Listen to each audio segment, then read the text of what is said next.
Quick disclaimer. Just like last week's episode of P2 Putu, I've gone through the effort of drawing and putting up some fantastic art of mine in place of clips or videos that I want to show in order to not get this video blocked. Anyways, boom wow kapow, it's Bachelor time. So this week's been a jam-packed episode and there's a lot to discuss both within the episode as well as outside the episode too. So let's hop on over to Wednesday's episode first. We had one single date, one group date and a whole lot of Magnum product placements. Dudes, these Magnum ice creams have probably had more airtime than at least half of these ladies. Anyways, let's start off our discussion with Emma's single date first.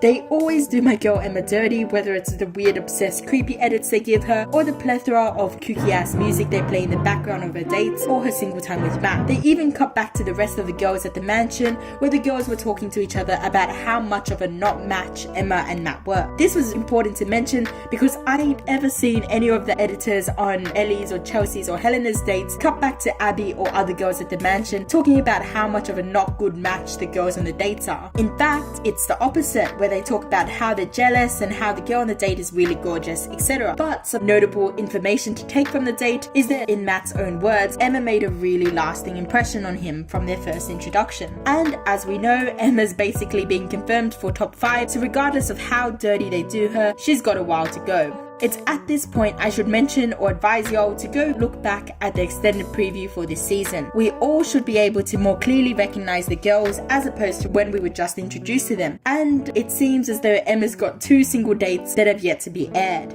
Now let's move on to the group date.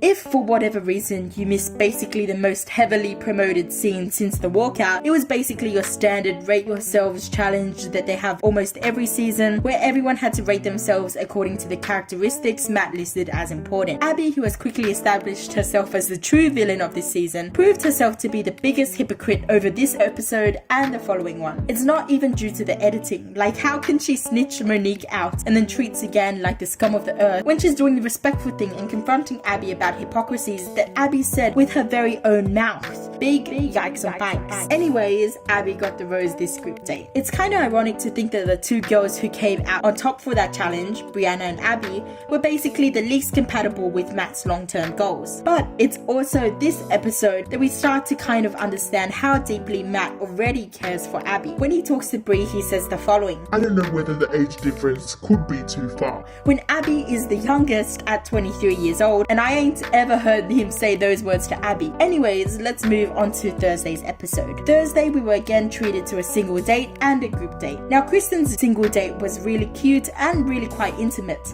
but just like Emma, they're doing her dirty too by pushing the cringy China narrative. Also, just like Emma's date, they cut back to the girls at the house where Abby again goes on about how Kristen and Matt are not a match. Kristen and Matt, regardless, share a cheeky little smooch while their bodies are really awkwardly angled. From what I could tell of the preview, unless this is Kristen, she doesn't seem to have any more notable single dates / single time with Matt. Let's move on to the group date. The date features Ellie, Sigan, Cassandra, and Abby. I still can't figure out why these 4 specifically were chosen for the evaluation by Kate. At first I thought that maybe these 4 were the ones that Matt had the most physical connection with, but Cassandra being there was very confusing. Then I realized apart from Abby, the other 3 are kind of problematic in their own right. Sigan's a bit cocky and pretentious, and 100% Matt either saw or heard Sigan put Abby down with Monique on their group date where Abby was in a wedding gown. Cassandra's all about her business and Abby is a big snitch. The whole reason for Kate being there was probably to check over these girls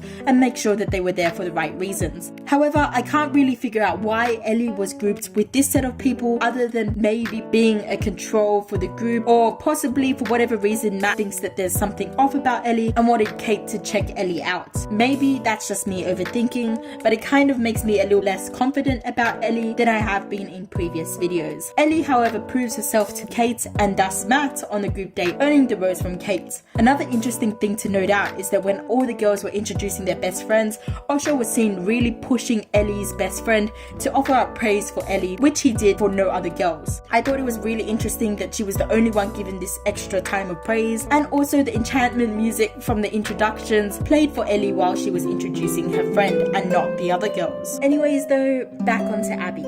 When Kate and Matt talked after Kate had finished meeting all the girls, she told Matt her uncertainties about Abby stemming from what Sugan had said. Now, Matt then talks in his confessional about how this raises yellow flags. They continue talking about it, and then he says in his confessional, everything seems to be coming from Sugan. Then he goes on to ask Kate if she had any womanly intuition about her. Now, even though Kate implied from this that he was talking about Abby, I think he was actually talking about Sugand.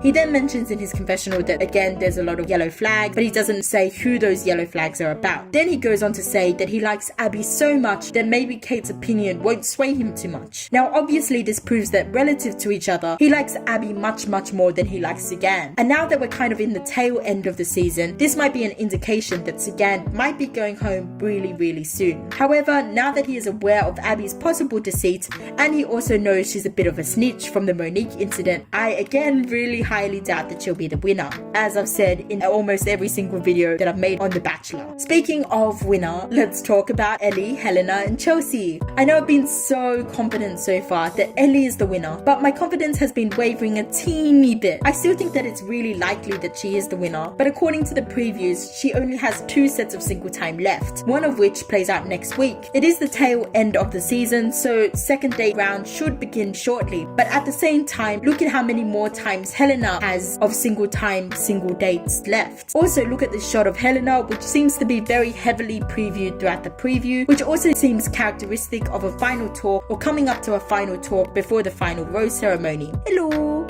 it's P2 from the future, and I've basically come to say that I can no longer be 100% sure that this girl in this photo is Helena, and that's mainly because I had a really long debate with my friend who really thinks it's Kristen, and some of her evidence seems to support that fact, but also Kristen being in this shot doesn't really make sense as she's not confirmed for the final 5 and thus probably doesn't even have another date from the date that she had this week. But again, I'm just putting this here because I can't be sure that it is Helena, but still 80% sure it's Helena. Chelsea also has a very similar shot in the preview, but where is Ellie's shot? Also look at this date where the videographers make it really hard to tell who is on the date, but overlay it with Ellie's voiceover. Well, if you pause it at exactly 2:20, you can see that it's most probably Chelsea, not Ellie, who is on the date despite Ellie's voiceover. Also, it's pretty interesting to note that when I used footage of Chelsea and Matt's date, that's the only footage to date that gets my videos blocked.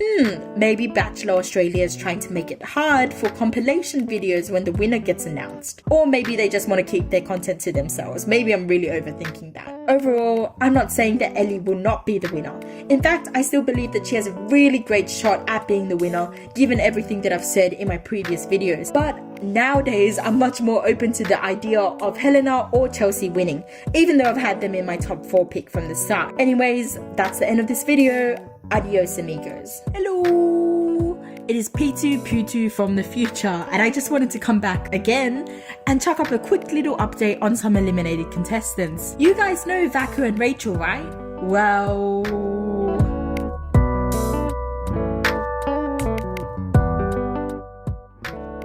okay, adios amigos for real. So I was at the doctor's today, and before giving me the prescription of ampholicillin chameleon, whatever it was called, he asked me if I had taken it before, and I was like, what? And then he was like, you should know the name of every medication you've ever taken in your life.